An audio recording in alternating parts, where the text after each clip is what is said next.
ठीक है। Good morning student. आज की क्लास जो है टैली के बारे में है।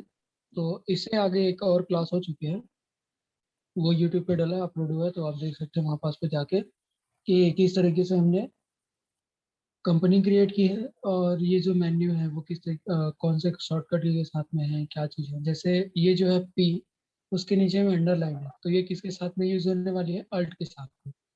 यहाँ पास पे कंट्रोल के साथ में यूज नहीं होगी। ठीक है, जो पी है प्रिंट करने का कमांड है। बाकी अदर सॉफ्टवेयर में क्या होता है, कंट्रोल पी के साथ में हम प्रिंट करते हैं। ठीक है, तो उसके लिए तो यहाँ पास पे अल्ट के साथ में यूज करें। और कैलकुलेटर का है यहाँ पास पे ऑटोमेट दिए गए हैं कैलकुलेटर जो है, तो कंट्रोल एन। और ये कुछ कुछ चीजें हैं इस पे। तो ये जो है पी, एक्सपोर्ट, ईमेल, अपलोड, ये सारी चीजें कौन सी कहलाती है? ये अपनी कहलाती है मेन्यू बार। ठीक है, साइड में जो दिया गया है उसको बोलते हैं फंक्शन बार। इधर F1, सर्ट company, select company, period, company information, ये सारी चीजें कौन सी है? Function bar. उसके बाद में नीचे में यहाँ पास बताएगा कि उसका वर्जन क्या है। लाइसेंस अगर आप लेके रखे हो तो लाइसेंस के साथ में भी चला सकते हैं। और ये एक एजुकेशनल मोड है, तो यहाँ पास पे एजुकेशनल मोड लाइसेंस आपको मिलती है। लगभग 12 से 13 हज़ार रुपये से स्टार्ट होती है। उस पे भी कई तरीके के सब लाइसेंस आते हैं। जैसे एक होता है सिल्वर, दूसरा होता है गोल्डन। तो सिल्वर में आपको कम पैसा में जो है लाइसेंस मिल जाएगा। दूसरी अगर गोल्डन की बात करें तो गोल्डन में थोड़ा सा महंगा आता है। ठीक है, तो ये हमारी होती है लाइसेंस और इसके बारे में। आज हम जो पढ़ने वाले हैं, जो टॉपिक था वो है जीएसटी के बारे में। ठीक है, तो टैली में जीएसटी को किस तरीके से हम उस फीचर्स को जो है एक्टिवेट करते हैं और क्या क्या उस पर एंट्री करनी होती है वो चीज़। तो सबसे पहले टैली का जो एक पीडीएफ है वो मैं आपको दिखाना चाहूँगा, जो है जीएसटी। तो ये है जीएसटी का नोट्स, मैंने सभी के व्हाट्सएप पे सेंड कर दिया है, एक बार वहां से रीड कर लेना बेहतर तरीके से। ठीक। और मैंने जीएसटी ऑन सर्विस और जीएसटी ऑन गुड्स जो रेट्स है उस पे लगने वाली, सर्विस पे अलग अलग रेट लग रही है, गुड्स पे अलग रेट लग रही है। तो कौन कौन से सामान पे कितने कितने परसेंट जीएसटी लगती है उसका भी लिस्ट मैंने आपको व्हाट्सएप पे सेंड किया हुआ है।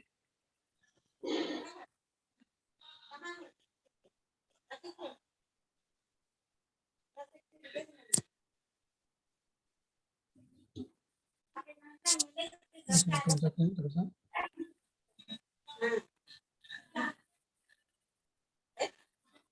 देखिए, यहाँ पास से बात करें जीएसटी की, तो जीएसटी का जो है फुल फॉर्म होता है गुड्स एंड सर्विस टैक्स। पहले इससे पहले क्या लगता था? वैट लगता था, मतलब वैल्यू एडेड टैक्स, इसका फुल फॉर्म होता है। तो ये क्या होता था कि जब तक सामान जो है कंपनी से ग्राहक तक जा रही है उतने टाइम तक वो क्या करता था, उस पर वैल्यू ऐड करते जाता था। जैसे वो अगर 20 रुपए की चीज है तो ग्राहक के आते पास, जैसे मैन्युफैक्चरर हो रही है किसी कंपनी से 20 रुपए में निकल रही है, तो ग्राहक के आते तक वो सामान आपको 30 रुपए में मिलती थी। ठीक है, लेकिन जीएसटी आने के बाद क्या हो गया कि जीएसटी सरकार एक रेट तय कर देती है। वो उस रेट से, मतलब उस रेट से ज्यादा पैसे में जो एमआरपी होता है, मैक्सिमम रिटेल प्राइस, उससे ज्यादा वो नहीं बेच सकते। तो जीएसटी उस तरीके से काम करती है। और यहाँ पास पे ये जीएसटी की कुछ परिभाषा दी गई है। इस पे दो तरीके के बिजनेस हम कर सकते हैं। जैसे होता है पहला परचेस और सेल का होता है, दूसरा होता है सर्विस प्रोवाइडिंग। तो परचेस एंड सेल्स में वो जो गुड्स वाली आती है, जो भी लेन देन का काम है हमारा, वो परचेस और सेल। सर्विस प्रोवाइडिंग में क्या आ गई, जैसे आपकी बस सेवा है, ट्रक सेवा है, और इस पे टेलीफोन रिचार्ज, मोबाइल रिचार्ज, ये सारी चीजें जो है वो सर्विस प्रोवाइड करती है हमको, तो हम बोलते हैं उसको सर्विस प्रोवाइडिंग। ठीक है, तो ये जो पीडीएफ है एक बार देख लेना। इस पे जीएसटीआई नंबर में पंजीकरण के लिए क्या क्या आवश्यकता है, तो ये दिया गया कि Aadhaar card, PAN card, passport size photo, bank account होना चाहिए। ठीक, मोबाइल नंबर होना चाहिए उसका, प्रूफ ऑफ बिजनेस होना चाहिए, जो एड्रेस है उसके नाम से उस पे होता है, बिल, इलेक्ट्रिसिटी बिल होता है, या फिर उस जमीन की कागजात जो वहाँ पास पे जहाँ पास में हम कंपनी स्टार्ट कर रहे हैं। ठीक है, रेंट एग्रीमेंट हो सकता है कि यदि आपका जगह नहीं है, किसी दूसरे का है, उसको लीज पे लिया गया है कि इतने दिन तक मैं यहाँ पे काम करना चाहूंगा ऐसा करके, तो वो रेंट होता है। ठीक, उसी तरीके से यहाँ पास पे फर्म का नेम देना भी जरूरी है, मतलब जिस नाम से हम बिजनेस स्टार्ट करने वाले हैं उस नाम का हमको क्या देना पड़ेगा, उस नाम को हमको बताना पड़ेगा वहाँ पास पे, जिस नाम से हम बिजनेस अपना स्टार्ट कर रहे हैं। उसके बाद पे है जीएसटी नंबर। क्या होता है, तो जीएसटी नंबर जो होता है एक आइडेंटिफिकेशन नंबर होता है, जीएसटी आइडेंटिफिकेशन नंबर। इस पे ये जो है 2 अंक पहले के, वो हमारा कहलाता है स्टेट कोड। फिर ये होता है हमारा पैन कार्ड नंबर, जिन्होंने जीएसटी रजिस्ट्रेशन के लिए अपना अप्लाई किया है उसका पैन कार्ड नंबर यहाँ पास पे लिखा होगा। इसके बाद में ये पैन कार्ड का कोई भी एक नंबर, ये जो 4 नंबर है 000 करके, ये 4 नंबर जो है वहां से कोई भी एक नंबर पैन कार्ड के नंबर के बाद में लगता है। और ये जो जेड है ये क्या होता है, बाय डिफॉल्ट होता है, इस पे कोई चेंजेस नहीं होती। उसके बाद पे होता है ये 5। तो यहाँ चेक सम डिजिट से मतलब क्या है कि ये 0 से लेके 9 तक का कोई भी डिजिट यहाँ पास पे वो रहता है। ठीक है, तो ये हमारा जीएसटी नंबर होता है, और ये कितने डिजिट का है, पूरा 15 डिजिट का। ठीक, पैन कार्ड हमारा 10 डिजिट का हो गया, ये स्टेट कोड का हो गया, और 3 ये चीज़ें। तो ये हमारा जीएसटी नंबर होता है। उसके बाद में देखें तो जो जीएसटी नंबर है ना, तो उस पर परसेंटेज कैसे कैसे लगते हैं, तो इसमें देखिए 0, तो मिल्क एक, है ना, केरल, ऐसा टाइप सा। तो ये क्या होता है कि हम मिल्क पे जीएसटी नहीं लगता, अंडे पे जीएसटी नहीं लगता, और भी कई सारे बहुत सारे लिस्ट हैं, तो उसका जो पीडीएफ है मैंने आपको शेयर किया हुआ है, वहां से देख सकते हैं। यहाँ पास पे कुछ कुछ चीजें बताई गई है, जैसे शुगर पे और स्पाइस पे 5% लग रहा, कंप्यूटर और प्रोसेस फूड मोबाइल पे, मोबाइल फोन पे 12% जीएसटी लगता है, स्कूल बैग्स है, और यहाँ पास पे टेलीफोन दिया गया है देखिए, तो इस पे 18% लगता है, साबुन पे भी 18% लगता है। उसके बाद पे ये एयर कंडीशनर जो है, और लग्जरी आइटम जैसे कार, एयर कंडीशन और सीमेंट, ये सारी चीजें 28% जीएसटी के साथ में बिक्री की जाती है। ठीक है, और ये जो जीएसटी लगने का तरीका है, तो यहाँ पास पे देखिए जीएसटी हम कैसे लगता है वो बताया गया है। जीएसटी होता है उस पे एसजीएसटी, सीजीएसटी और आईजीएसटी। तो एसजीएसटी और सीजीएसटी कब लगता है, जब स्टेट गवर्नमेंट, मतलब हम बोल रहे हैं कि कोई जो माल है उसको हम सिर्फ अपने राज्य में ही सप्लाई करना है किसी दूसरे के पास पे, तो एसजीएसटी और सीजीएसटी कंबाइंड होके लगता है। लेकिन राज्य से बाहर बिल करना है, हमको बिलिंग करना है, मतलब अदर स्टेट में करना है, तो वहाँ पास पे आईजीएसटी लगता है सीधे सीधे एक बार में ही। जैसे अगर वो 18% पटा रहा है या 12% पटा रहा है, तो उस पर क्या हो जाएगा, जैसे एसजीएसटी और सीजीएसटी में अगर 18% पटा रहे हैं किसी माल पे, तो एसजीएसटी में 9%, 9%, और सीजीएसटी में 9%। ठीक है, और बिलिंग जो है अगले, हम सेंट्रल तरीके से कर रहे हैं, मतलब बोल सकते हैं कि दूसरे राज्य में कर रहे हैं, तो वहाँ पास पे आईजीएसटी लगेगा सीधे सीधे 18% पे, वो लगने वाली चीज है। ठीक है, उसके बाद पे हम देखते हैं कि देखिए यहाँ पास पे उदाहरण के साथ में समझा गया है कि कोई वैल्यू जो है 1,000 की है, जो हमारा सामान है, तो उस पे ये मोबाइल की वैल्यू बताई गई है, तो मोबाइल पे हमने बताया कि 12% लगता है टैक्स, जीएसटी जो है, तो एस जीएसटी 6% लगेगा, 6% सी जीएसटी लगेगा, और उसकी टोटल अमाउंट कितनी हो जाएगी, 1120 रुपये। उसी तरीके से अगर जो बिलिंग है आईजीएसटी में करना है, तो ये 1,000 रुपये का बिल हो गया उसका, इसके बाद में सीधे सीधे 12% 120 रुपये के हिसाब से 1120 रुपये लगेगा। ठीक है, तो ये जीएसटी लगता है उसका है। उसके बाद पे देखते हैं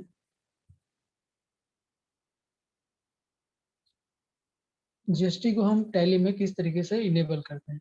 ठीक है, तो जीएसटी के बारे में और भी कई सारी बातें हैं, तो सबसे पहले हम देखेंगे अल्ट प्लस एफ पर। अब जब आप टैली खोलेंगे, तो यहाँ पास पे ये जो है कंपनी इंफॉर्मेशन की एक विंडो खुलेगी। इस विंडो में आपको क्या करना है, क्रिएट कंपनी करना है। क्रिएट कंपनी का वीडियो यूट्यूब पे अपलोड हो चुका है, तो उसको एक बार देख लेना और क्रिएशन कर लेना है कंपनी का। मैंने कंपनी क्रिएट कर चुका है, इसका आंसर हम क्या करते हैं, सेलेक्ट कंपनी करते हैं। तो सेलेक्ट कंपनी जब मैं करूंगा, तो यहाँ पास में मैं 2 कंपनी बना के रखा हूँ। ठीक है, तो XYZ जो कंपनी है, उस नाम की कंपनी को हमने खोला है। अब क्या करेंगे, इस पे क्या करना है, हमको जीएसटी जो फीचर है उसको इनेबल करना है। तो इनेबल करने के लिए हम कहाँ जाएंगे, फंक्शन बार पे। फंक्शन बार पे यहाँ पास पे F11, जहाँ पास पे फीचर्स लिखा हुआ है, शॉर्टकट की है F11। तो जब हम F11 प्रेस करते हैं तो यहाँ पास पे देखिए कंपनी फीचर्स आ जाती है, एक विंडो। उसके बाद पे फंक्शन बार पे भी आपको दिखलाई देती है, क्या दिखलाई देती है, उसका शॉर्टकट बटन। अगर आप F1 प्रेस करते हैं तो अकाउंट से रिलेटेड खुलेगा, F2 करते हैं तो इन्वेंटरी रिलेटेड खुलेगा, जो फीचर्स है उसके बारे में क्या क्या हमको इनेबल करनी है, डिसेबल करनी है, तो उसके लिए ये फॉर फंक्शन बार पे हमको दिखाया गया, ठीक है। F3 में स्टेटरी बोला गया है, ठीक है। इस पे हम टैक्सेशन और जो भी टैक्स लगने वाली हमारी जो फीचर्स है वो कहाँ F3 में किया जाता है। यहाँ पास भी वही चीजें आपको बताई गई है। यहाँ पास पे क्या होता है कि वो शॉर्टकट के साथ में बताया गया है, और यहाँ माउस या फिर आप कीबोर्ड की सहायता से तीसरे वाले ऑप्शन टैक्सेशन पे आके इंटर कीजिएगा। तो इंटर करने के बाद पे कंपनी का नाम शो कर रहे हैं हमको यहाँ पास पे उसका, फिर उसके बाद में इनेबल करना है या डिसेबल करना है। तो अभी देखिए जो हमारा जीएसटी फीचर है वो क्या है, डिसेबल है। अब इसको हमको वाई प्रेस करना है, इंटर करना है, ठीक है। फिर उसके बाद में सेट अल्टर जीएसटी डिटेल्स, इस पे भी हमको वाई करना है और यस करना है। तो हमारे पास में जीएसटी डिटेल करने का एक ऑप्शन खुल जाता है। जो विंडो हमको दिखाई दे रहा है वो क्या है, जीएसटी डिटेल को बताने का है। जिस भी नाम से कंपनी है उस नाम का हमको क्या बताना पड़ेगा, जीएसटी का नंबर, ठीक है। तो स्टेट में हम छत्तीसगढ़ से हैं तो छत्तीसगढ़ से हैं तो हम छत्तीसगढ़ डालें।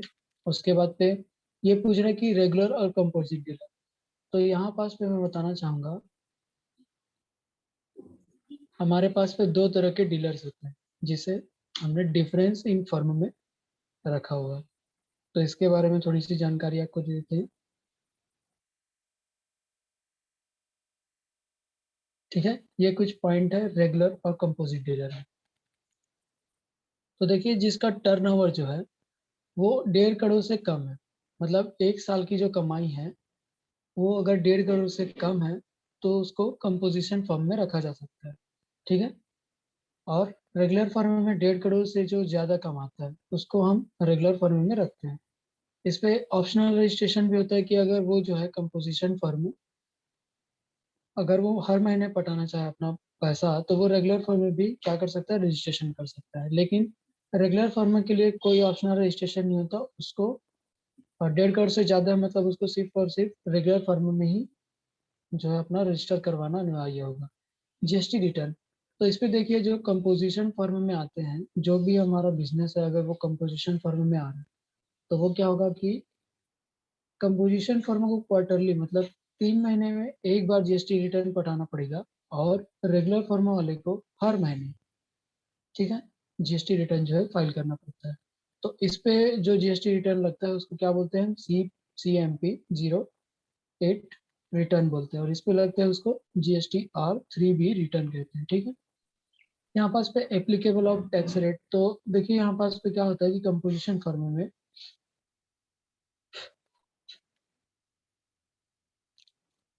जो भी हम बिल कर रहे हैं उस पर हम जीएसटी नहीं बता पाते, ठीक है। सीधे सीधे उसके वैल्यू डाल के हम उसको बिलिंग करते हैं, और इस पे क्या होता है कि हमको दर्शाना पड़ता है कि इस पे SGST है, CGST है, जो 8-8% लग रहा है या 6-6% लग रहा है, ऐसा टाइप का, ठीक है। इस पे जीएसटी को हमको बताना नहीं पड़ता, सीधे सीधे हम उसकी वैल्यू ऐड करके उसको दर्शा सकते हैं। टैक्सेबल लाइबिलिटी होती है कि 3 महीने में एक बार पटाने के बावजूद भी हमको 1% उसके ऊपर से पे करना पड़ता है। जैसे अगर 3 महीने में हम कितना 2.5 लाख रुपए की सेल हो गई तो 2.5 लाख रुपए का 1% जो है 2,500 बना, तो सरकार को 1% उसको देना ही पड़ता है। लेकिन इसमें क्या होता है कि हम महीने में एक बार अगर जीएसटी पटा लें तो जहाँ जिस डेट तक हमने क्या कर दिया है, जीएसटी पटा लिए, उसके बाद वाले डेट से हम जीएसटी पटाएंगे, ठीक है। और इस पे और उसके अलावा कोई चार्जेस हमको देनी नहीं पड़ेगी। इस पे कुछ एग्जांपल दिया गया कि एक महीने में अगर 1,000 की परचेस की है जिस पर 500 रुपये टैक्स दिया गया है, तो उसी महीने फिर से 12 रुपए की सेल्स हुई तो 700 रुपये का टैक्स पटाया। तो फिर क्या हो गया कि हमने 500 जो है 700 पटा दिया, फिर 500 रुपये पहले से था तो ना उस पर 200 रुपये हमारा टैक्स उस पर बच रहा। तो ये जो है ये बाकी वाले में फिर जुड़ के कट जाता है, ऐसा कुछ है इसका, ठीक है। तो एग्जाम्पल ऑफ एंट्री, तो इस पे देखिए टैक्स इंक्लूडेड आइटम की वैल्यू डालकर एंट्री कर दी जाती है। मतलब सीधे सीधे हम बोल सकते हैं कि जो वैल्यू होती है, जैसे अगर किसी सामान का रेट जो है 20 रुपए है, तो सीधे सीधे हम 20 रुपए डाल के उसको शो करेंगे।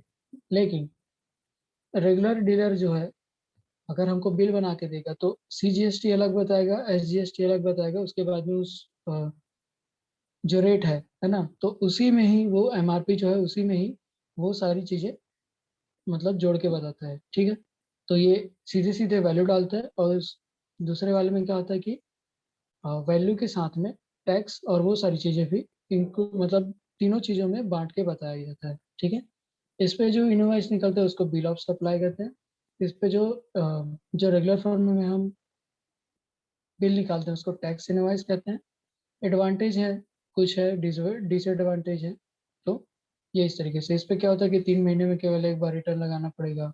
ये एडवांटेज है कंपोजिट डीलर में, इस पे हर महीने आपको GSTR पटाना पड़ेगा। उसके बाद में डिसएडवांटेज में देखें तो रेगुलर फर्म में रजिस्टर है और टैक्स इनवॉइस मांगते हैं। क्या है, रेगुलर फंड में हम टैक्स इनवॉइस का बिल निकालते हैं, लेकिन इस पे बिल ऑफ सप्लाई का, लेकिन सामने वाला बोल दिया कोई आके कि हमको टैक्स इनवॉइस का बिल दो, तो यहाँ पास पे दिक्कत हो जाती है कि वो नहीं निकाल पाता। और इस पे होता है डिसएडवांटेज कि हर महीने रिटर्न लगाना पड़ता है, उसमें भी टैक्स अगर मिसमैच हो गया तो दिक्कत हो जाएगी। अगर किसी मतलब बिल का अगर टैक्स नहीं पटा तो GSTR फाइल करने के टाइम पे वो दिक्कत करती है, तो ये डिसएडवांटेज है इसका। ठीक है, तो उसके बाद में चलिए देखते हैं कि टैली में ऑप्शन जो है GST का इनेबल करना। तो यहाँ पास पे है कंपोजिट और रेगुलर। तो जो भी हमारा फर्म है, अगर वो कंपोजिट है, कंपोजिशन में है तो कंपोजिशन, और रेगुलर में है तो रेगुलर में। ठीक है, तो हम अभी रेगुलर चूज करते हैं। इसके बाद पे ये नो ही रहेगा। GST एप्लीकेबल फॉर्म, तो हमारा जहाँ से GST का जो है GST जो नंबर है ना, जब से हमने लिया है वहां से ये हो जाएगा। और एक बात और है कि इस पे जो हमने कंपनी बनाते टाइम पे जो फाइनेंशियल ईयर डाली है, अगर हमारा GST जो है पिछले साल का लिया हुआ है मतलब 2020 से, तो उसको यहाँ पास पे 2020 शो नहीं करना है। यहाँ पास पे क्या हो जाएगा, अपना फाइनेंशियल ईयर जहाँ से स्टार्ट हुआ है वो चीज। ठीक है, उसके बाद पे ये पूछता है GSTIN नंबर।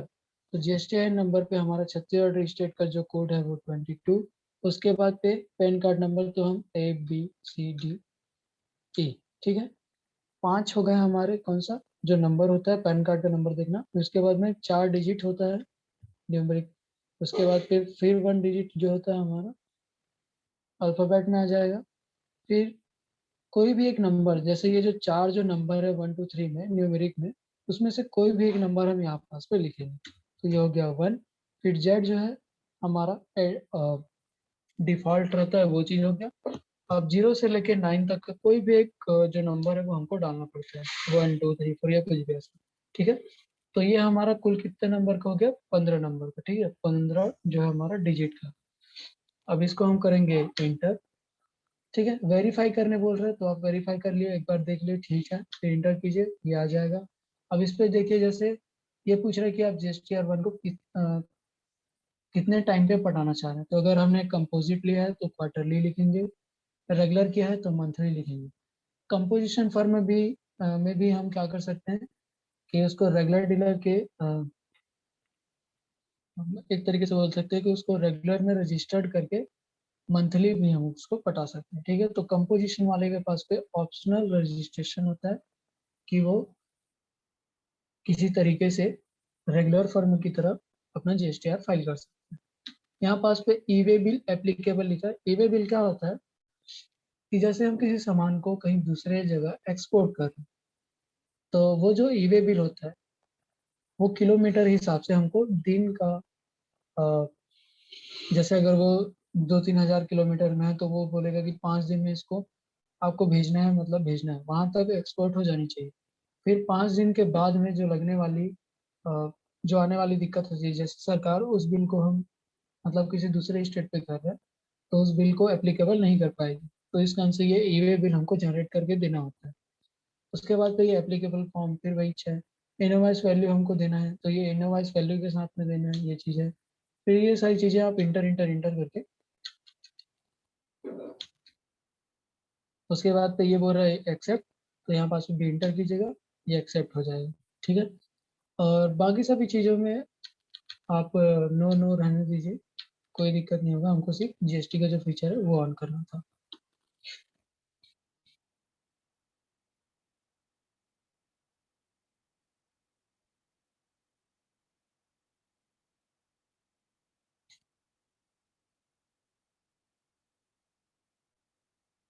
ठीक, अब इसके बाद में एक और टॉपिक है जो हमारा, इसी में देखते हैं। जैसे जीएसटी जो है कौन कौन से किस किस चीज में और कितने कितने परसेंट लग रही है, तो वो जो है इस पीडीएफ में दिया गया है।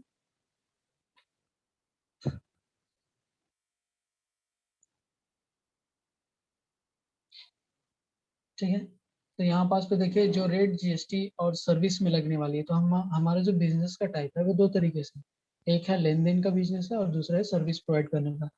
तो जो सर्विस प्रोवाइड करने वाला जो लिस्ट है वो इस पीडीएफ में दिया गया है। इस पे कुल आपके कितने पेज हो रहे हैं, 30 पेज। 30 पेज में ये पूरा आपको बताया जाएगा कि कौन कौन से में कितना कितना परसेंट लगेगा और कौन कौन से में नील है। जिस पे सर्विस पे नहीं लगता, ये सारी चीजें आपको नील नील यहाँ पास पे रेट जो है दिखलाई दे रही है, नील नील करके ये चीजें। जैसे यहाँ पास पे दिया गया थे रेलवे में क्लास है फर्स्ट क्लास और बिग एयर कंडीशन कोच, तो इस पे जो सर्विस दी जा रही है उस पे आपको कोई भी जीएसटी पे करना नहीं पड़ेगा। ठीक है, और और भी बहुत सारी चीजें इसमें आप एक बार रेट कीजिएगा। उसके बाद पे जीएसटी ऑन रेट गुड्स, तो जो गुड्स पे लगने वाली चीजें हैं हमारे पास पे, उसके भी रेट्स यहाँ पास पे दिए गए हैं।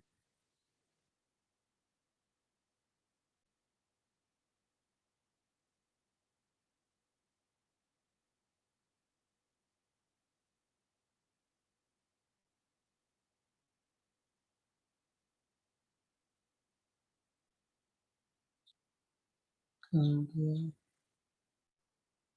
हाँ, तो देखिए ऊपर में बताया गया कि शेड्यूल लिस्ट ऑफ गुड्स 5% जिस पे लगने वाले हैं वो कौन कौन सी चीज़ है, मछली और फिश फिल्स एंड ये सारी चीज़ें जो है मीट मांस मटन जो है उस पे हमारा 5% टैक्स लगता है। ठीक है, और देखिए यहाँ पास तो बहुत सारी चीज़ें हैं वैसी वैसी, और ये क्या है उसका एचएसएन कोड है। एचएसएन कोड से मतलब क्या है, harmonised system of nomenclature. ठीक है, नोमेन क्लेचर, तो इसका मतलब क्या होता है, वस्तुओं का वर्गीकरण का तरीका। जो एचएसएन कोड होता है ये क्या करता है, हमको डिफाइन करता है कि जो वस्तु है वो कौन से तरीके का है। उसी तरीके से एक होता है एसएसी कोड। एसएसी में क्या होता है कि सूची में जो सेवाओं का समावेश, इसका हिंदी मीनिंग जो है सूची में सेवाओं का समावेश होता है।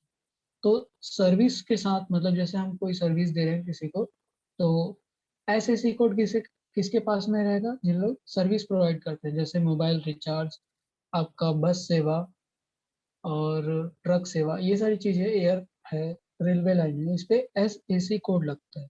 उसके बाद पे एचएसएन कोड जो है हमारी बिक्री करने वाली वस्तुओं पे लगेगा, जैसे खाने पीने की सामान, कोई ऐसा सामान जो हम दैनिक जीवन पे यूज कर रहे हैं, जो लेन देन की चीज है उस पे, जिसपे हम सर्विस प्रोवाइड नहीं करते। ठीक है, तो वो उस पे एच एस एन कोड लगता है, जैसे आपका साबुन हो गया, शैम्पू है, ये सारी चीजें एच एस एन कोड के साथ में आती है। ठीक, तो एच एस एन कोड और एस एस ए में बस यही अंतर है।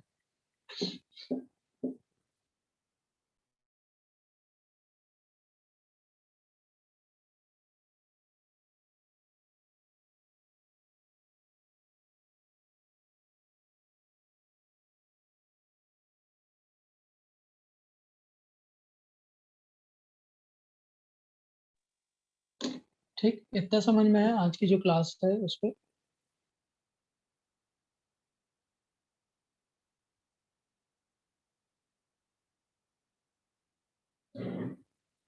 समझ में आया, हाँ कहीं सर। पास पे कोई दिक्कत?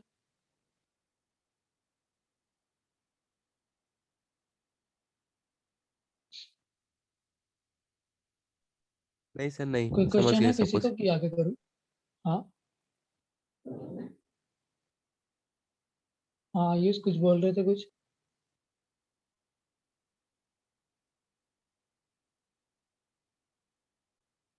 सर आगे हम्म, स्टार्ट। कर दीजिए। ठीक है, कोई डाउट नहीं है ना किसी को? तो देखिए उसके बाद में हम आ नहीं जाते हैं सर। Gateway of tally. तो ये क्या होता है, जब किसी कंपनी के अंदर पे हम काम कर रहे हैं, कंपनी कौन सी हमारी, यहाँ पास पे दिखला रहा है नेम ऑफ कंपनी, जो उसका क्या नाम है, XYZ। ठीक है। अब ये वाउचर्स नो इंटर्ड, ये क्यों बता रहा है, क्योंकि हमने अभी तक का इस कंपनी में कोई भी वाउचर इंटर नहीं किया हुआ। ठीक है। तो अगर हम बात करें गेटवे ऑफ टैली की, यह हमारा क्या खुलता है, एक विंडो है, उस पे 4 भाग में ये बटा हुआ, कौन कौन से? पहला है मास्टर का, सेकंड है ट्रांजैक्शन का। तो मास्टर पे हम क्या करते हैं कि अकाउंट से संबंधित या इन्वेंटरी से संबंधित जो भी चीज़ हमको प्रोवाइड करनी है वो मास्टर पे आएगी। ट्रांजैक्शन, जो भी लेन देन की हमारी बिल है या फिर कोई जो लेन देन हो रही है उसका जो हिस्ट्री है वो कहाँ दिखाई देगा, कहाँ करेंगे हम, ट्रांजेक्शन पे।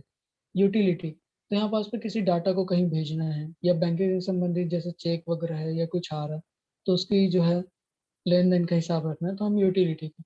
लेकिन यूटिलिटी जो है उतना ज़्यादा यूज़ नहीं करते हम ट्रांजेक्शन के तरीके से भी उसको एंट्री कर सकते हैं। ठीक है।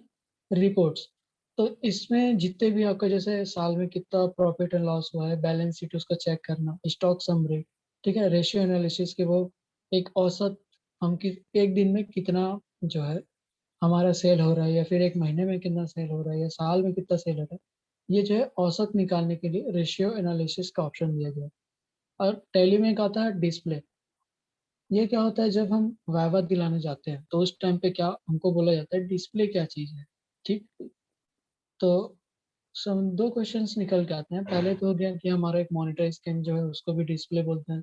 दूसरा ये टैली में डिस्प्ले होता है, तो टैली में डिस्प्ले के अंदर में trial balance, day book, account book, ये जो सारी चीज़ें हैं ये ऑप्शन हमको शो करती है। तो डे बुक से मतलब क्या है कि हम दिन में जितना भी आज बिलिंग कर रहे हैं उसके बारे में बताना है। ट्रायल बैलेंस क्या है कि हमारा बैलेंस कितना बचा हुआ है, कि जैसे देखना है उधारी कितना है, क्या कितना है, वो सारी चीज़ें हमको ट्रायल बैलेंस में दिखाती है। तो इसके बारे में हम आगे बात करेंगे। उसके बाद में ये लास्ट ऑप्शन है क्विट का। तो क्विट करेंगे जैसे ही तो हम टैली के इस सॉफ्टवेयर से बाहर चले जाते हैं। ठीक है। तो मैंने बताया था कि लेजर और ग्रुप के बारे में पढ़ा दिया था क्लास पे अंतगढ़ वालों को, और जिन लोग जैसे बाहर से जुड़े हैं तो उनको बता दूं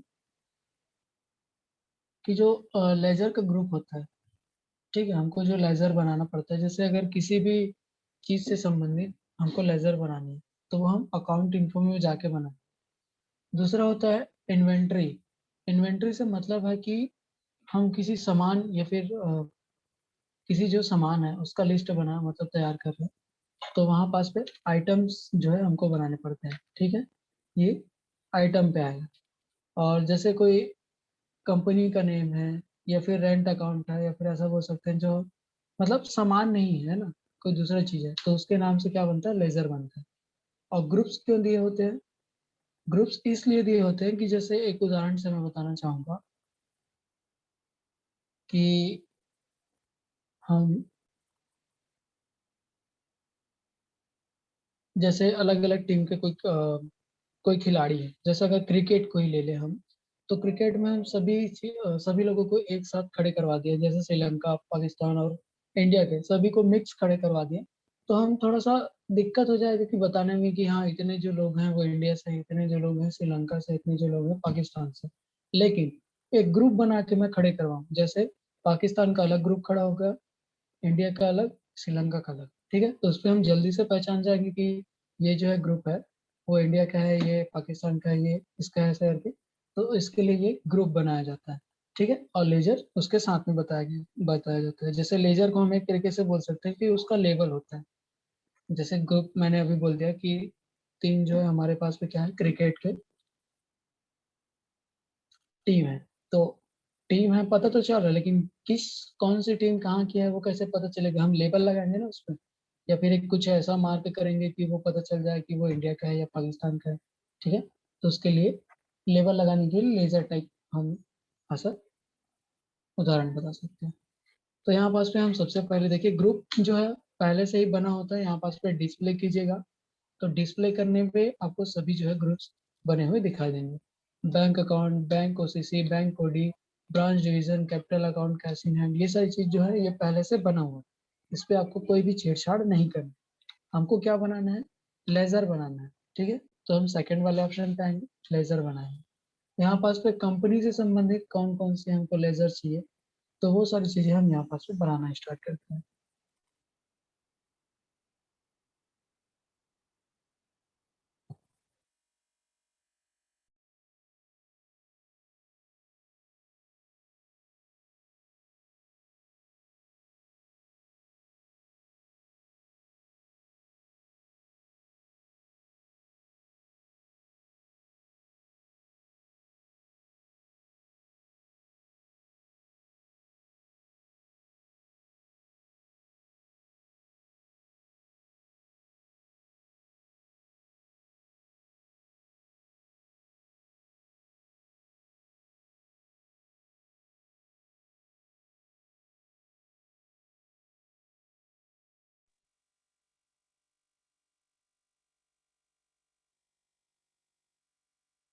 तो लेजर को हम दो तरीके से क्रिएट कर सकते हैं। देखिए, जैसे अगर जो लेजर है वो हम्म, एक ही ग्रुप पे जा रहा है, और उसके बाद पे हम बोल रहे हैं कि अ, एक साथ बनाना है, तो उसके लिए हम मल्टीपल लेजर लेंगे।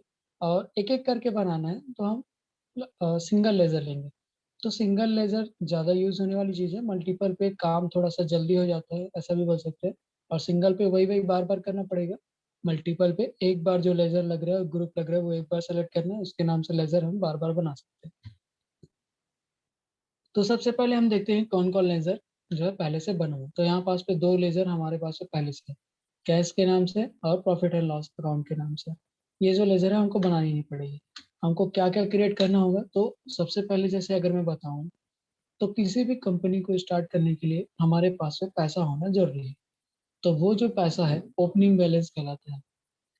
और ओपनिंग बैलेंस के साथ में उसको हम क्या बोलते हैं, कैपिटल अमाउंट बोलते हैं। तो कैपिटल अमाउंट जो है वो कैपिटल अकाउंट के नाम से जाएगा। तो सबसे पहला जो लेजर है हम क्रिएट क्या करेंगे, कैपिटल अकाउंट के नाम से, कैपिटल A/C अकाउंट, ठीक है। यहाँ पास पे उसका कुछ कुछ और है, तो यहाँ पास पे देखिए फिर लिस्ट ऑफ ग्रुप्स यहाँ पास पे दिखाने स्टार्ट होगा। तो कैपिटल अकाउंट का जो ग्रुप है वो कैपिटल अकाउंट पे ही जाएगा। इंटर करेंगे, यहाँ पास पे अगर आपको यस करनी है तो यस, या नो ही रहने दो, इसको इससे कोई मतलब नहीं है। कैपिटल अकाउंट अगर, और जैसे अगर हम डेबिटर और क्रेडिटर की बात करें तो यहाँ पास पे उसका एड्रेस डालना पड़ता है। आप अपना एड्रेस भी डाल सकते हैं अगर कैपिटल अकाउंट आपके नाम से है, या फिर किसी बिजनेसमैन के नाम से है, जिस भी नाम से वो स्टार्टअप कर रहा है कंपनी को, तो उसका एड्रेस डाल सकते हो, कोई दिक्कत नहीं होगी। Country India, state Chhattisgarh, pin code अगर देना है तो दीजिए, नहीं देना है तो नहीं दीजिए। फिर इंटर कर करके आप आ सकते हैं। यहाँ पास पे देखिए उसका जो कैपिटल अकाउंट अगर डालना है तो यहाँ पास पे जीएसटी नंबर का ऑप्शन पूछ रहा है। तो डालना है तो डाल दीजिए, नहीं है मतलब आपके पास में जीएसटी नंबर है तो वो डालना है, नहीं है तो नहीं डालना है, ठीक है। और लास्ट में पूछता है ओपनिंग बैलेंस। तो ये जो ओपनिंग बैलेंस है हमको बतानी पड़ती है कि 30,000 रुपये से उसने क्या किया, अपना जो है बिजनेस स्टार्ट कर रहा है, ठीक है। तो ये 30,000 डाल के हम एंटर करते हैं, ये क्रेडिट में रहेगा। उसके बाद पे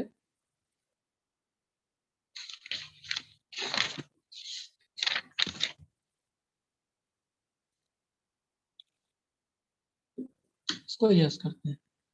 हमारा हो गया। हमें पीएससी बटन प्रेस करके बैक आएंगे, डिस्प्ले में जाके देखते हैं, देखिए कैपिटल अकाउंट हमारा दिख रहा है। अब इस बैलेंस को अगर हमको चेक करना है तो हम कहाँ जाएंगे, बैलेंस शीट में, रिपोर्ट्स में। और ये बैलेंस शीट हमने ये किया। तो देखिए जो कैपिटल अकाउंट है हमारा 30,000 दिखा रहा है और नीचे 30,000। और जो हमारा लाइबिलिटी है और एसेट्स है, ये दोनों की जो वैल्यू है वो हमारी बराबर होनी चाहिए। अगर कहीं पास पे ये 30,000 दिखला रहा है और यहाँ पास से 20,000, तो 10,000 रुपये जो है, हम एक तरीके से बोल सकते हैं कहीं ना कहीं पास पे हमने एंट्री करने पे या कुछ करने पे गलती किया हुआ है, तो उस कारण से वो 10,000 मिसमैच हो रहा है। तो हम यहाँ से उसको चेक कर सकते हैं, ठीक है। तो ये बैलेंस शीट देखने का तरीका है। अब हम जब बिलिंग करेंगे, ट्रांजेक्शन्स करेंगे अकाउंटिंग वाउचर से, तो वो कहाँ दिखलाई देगा, प्रॉफिट एंड लॉस में, कि हमको कितना प्रॉफिट हो रहा है, कितना लॉस हो रहा है, ये सारी चीजें हमको यहाँ पास पे दिखलाई देगी, ठीक है। तो फिर से आ जाते हैं लेजर्स पे, फिर हम क्रिएट करेंगे। तो दूसरा है हमारे पास पे कैपिटल अकाउंट के बाद पे जो होता है हमारा, कोई कंपनी है जो हमसे क्या कर रही है,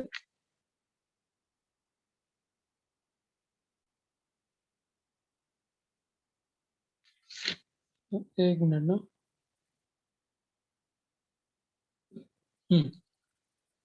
परचेस का अकाउंट बनाना पड़ता है, परचेस एसी, ठीक है, ये लेजर क्रिएट करेंगे, फिर ये कहाँ डलेगा, परचेस अकाउंट में।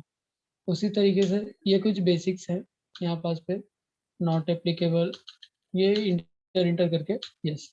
उसके बाद पे सेल्स का अकाउंट बनाना है, ये कहाँ जाएगा, सेल्स का अकाउंट में, ठीक है। इस तरीके से आपको जो है लेजर क्रिएट करनी है।